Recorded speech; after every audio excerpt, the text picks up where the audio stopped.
Upon checking my phone, I saw that I had 13 missed calls. They were all from my mother-in-law, Martha. Not again. As I was pondering this, my phone vibrated once more.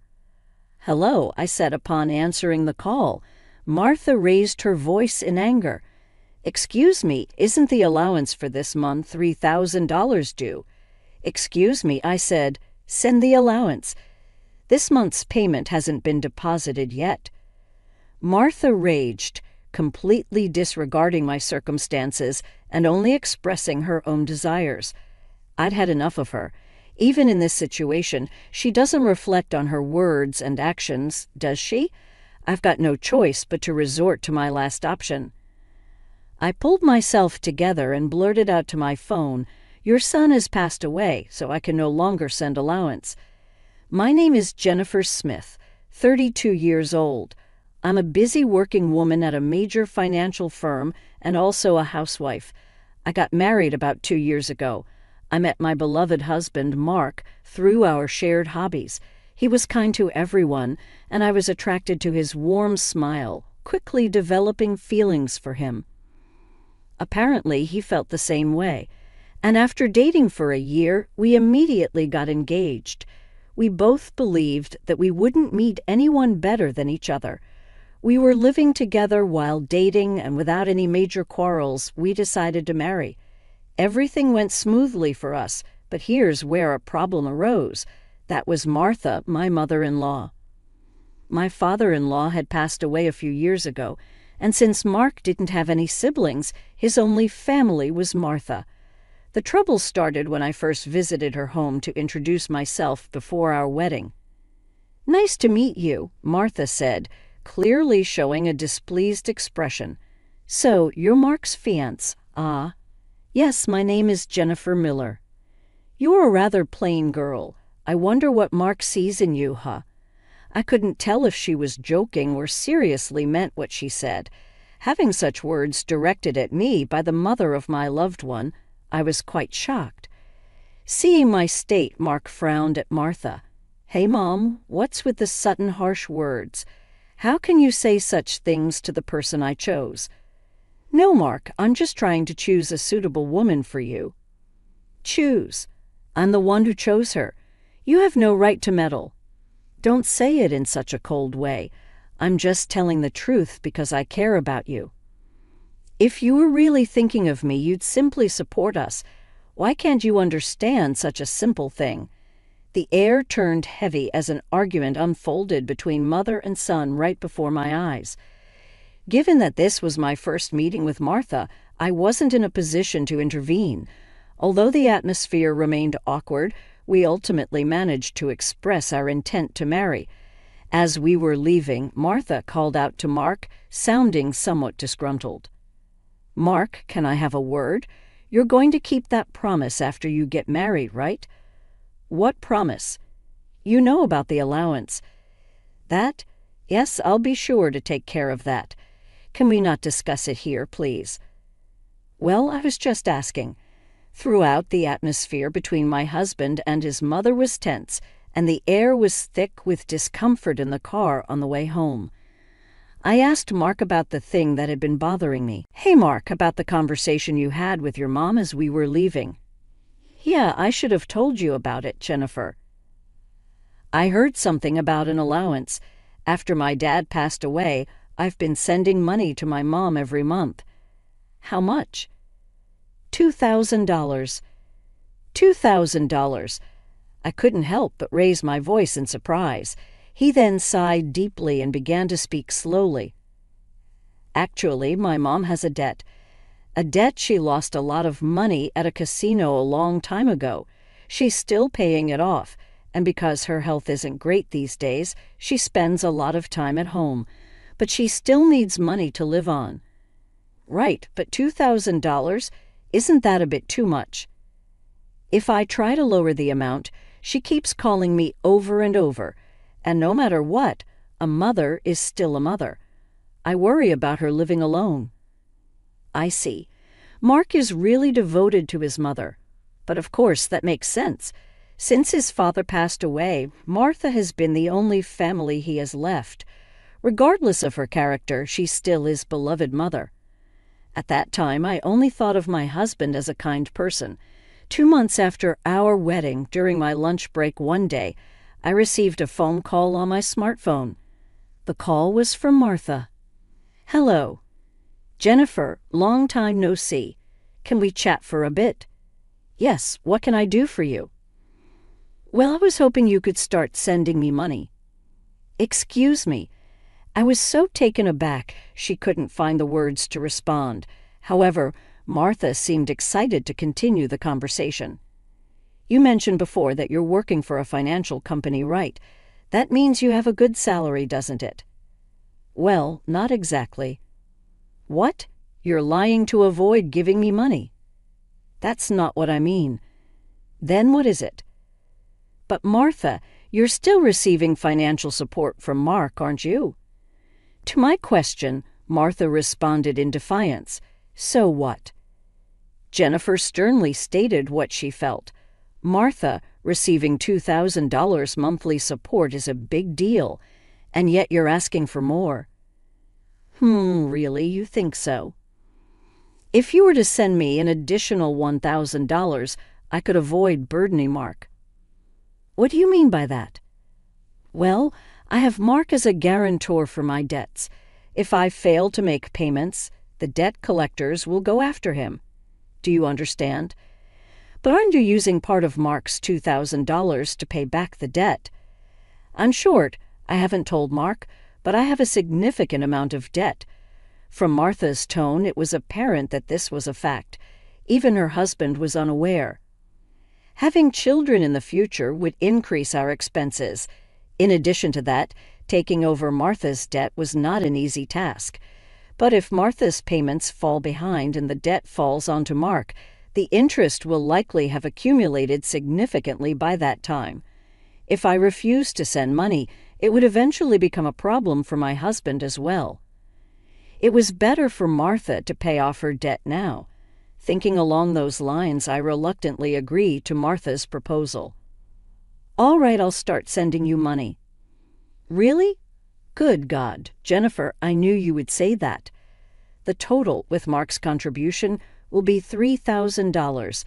But this means you can pay off your debt, right?" "Yes, of course." "I should be able to pay it all off in about a year, you promise, right? You'll make sure to pay off all your debts." "I get it, so I'll be expecting it from this month onwards." Martha ended the call abruptly. Physical exhaustion from work combined with this emotional burden only added to my stress. $1,000 a month? That's gonna be rough, but it's also to prevent future problems for us. After all, if Martha can't make a living, it will upset Mark as well. That night, I promptly reported the matter to my husband. He told me I didn't have to do this, but I had already given my word to Martha, and it was a decision made for our future well-being. Mark expressed his gratitude and understanding, even as he maintained a sorry expression throughout. Time flew by, and 2 years have passed since then. The financial aid we thought would end in a year is still ongoing, and even now we are transferring $3,000 every month to Martha. What's more, about 2 months ago, Mark fell ill and has been unable to go to work. He's on sick leave, so he's receiving disability benefits, but it's a mere pittance compared to his previous salary. Last month, I managed to transfer $3,000 to Martha from my savings, but it would be very challenging if this situation continues. And unbelievably, Martha has not once come to visit her sick son. We have told her about his hospitalization, but she doesn't show up to see him and only contacts me to ask, "You're still sending the money, right?" I was so angry that I decided to confront Mark about the issue. "Mark, listen, don't you think it's wrong that Martha is only concerned about money even though you're in such a state? We need to think seriously about what to do going forward." "Yeah, I've been thinking the same thing. I don't want to put more strain on you, Jennifer." This month, too, she's been bombarding me with calls and messages asking if we've sent the money yet. "Are you serious? How can she only think about money when her own son is sick?" Mark showed his anger at his mother. his face slightly worn. Then, as if he had an idea, Mark exclaimed, "That's it," and wore a sly grin. "What is it, Mark?" "Well, this is our last resort. I've come up with something. Something good. Yeah, for my mom." What Mark suggested was a plan I could never have imagined. Although it could be called inappropriate, that seemed to be the only way to make Martha understand. A few weeks later, Mark was discharged from the hospital. Martha didn't reply to any of our messages, so we didn't tell her about Mark's discharge. In the last 2 weeks, Martha has been relentlessly demanding money. There's no point in sending money to a mother who doesn't even worry about her son. While Mark and I were enjoying a cup of tea, a message came in on my phone. Upon checking, I found 13 missed calls from Martha again. As I thought, so my phone vibrated again. It was another call from Martha. "Hello." I turned on the speaker microphone so that Mark could hear, and Martha started shouting right away. "Listen, where's the $3,000 for this month?" "Excuse me, that's right. The money for this month hasn't been transferred yet." "Martha, do you realize Mark is no?" "I don't care if he's in the hospital or whatever. It's none of my business. You're working at a good place, right? You must have plenty of savings. Hurry up and transfer it here." Martha was shouting angrily. Eventually, she said something unbelievable. "Listen, since you married Mark, if he can't pay, you have to pay me. Understand? If you refuse, I'll make you the guarantor. Got it?" At that moment, something inside me snapped. She was displaying her desires openly, without considering our situation at all. I had reached my breaking point with her. Now I had no choice but to resort to the last resort. I firmly declared into my smartphone, "Mark has passed away. I can't send you any more money." At these words, Martha blurted out, baffled, "What?" Yes, this was the last resort that my husband suggested. Lie to Martha about Mark's death and observe her reaction. If she showed any sign of sadness, if she reflected on her behavior and apologized, we would continue to support her financially. But if she didn't reflect, if she demanded money, we would sever ties completely. Deep down, I thought that even a money-grubbing woman like Martha would deeply reflect on her actions if she were told that her own son had died. But the very next moment, Martha burst into loud laughter. "Yay, what's so funny?" "Well, isn't it obvious? If Mark is dead, that means his inheritance will be distributed to me too. Excuse me, I've been looking into it since I heard that Mark was sick. Listen here, 2/3 of Mark's assets are yours, but 1/3 is mine." I was at a loss for words. I never thought that when she first heard that her son was sick, she wouldn't look into treatment, but into how the inheritance would be divided. My anger surpassed. I was simply dumbfounded. My husband seemed to feel the same way, and as our eyes met, he slowly nodded. This was the signal to continue with the plan. I once again said to Martha in a strong tone, "Martha, did you hear what I said? Mark is dead." "I heard. What about it? Aren't you sad your own son passed away before you? You just make sure to send me some. I won't let you get away with not doing it." With a click, the phone line was cut off and a dial tone echoed. I glanced at my husband and saw that he was shaking, his face red with anger. "Mark, are you okay?" I asked. My husband looked into my eyes and said, "I'm cutting ties with her. She'll likely come here eventually demanding money. Let's wait until then, okay?" "But are you really okay with this? Cutting off ties just like that?" "Yeah, I have no regrets.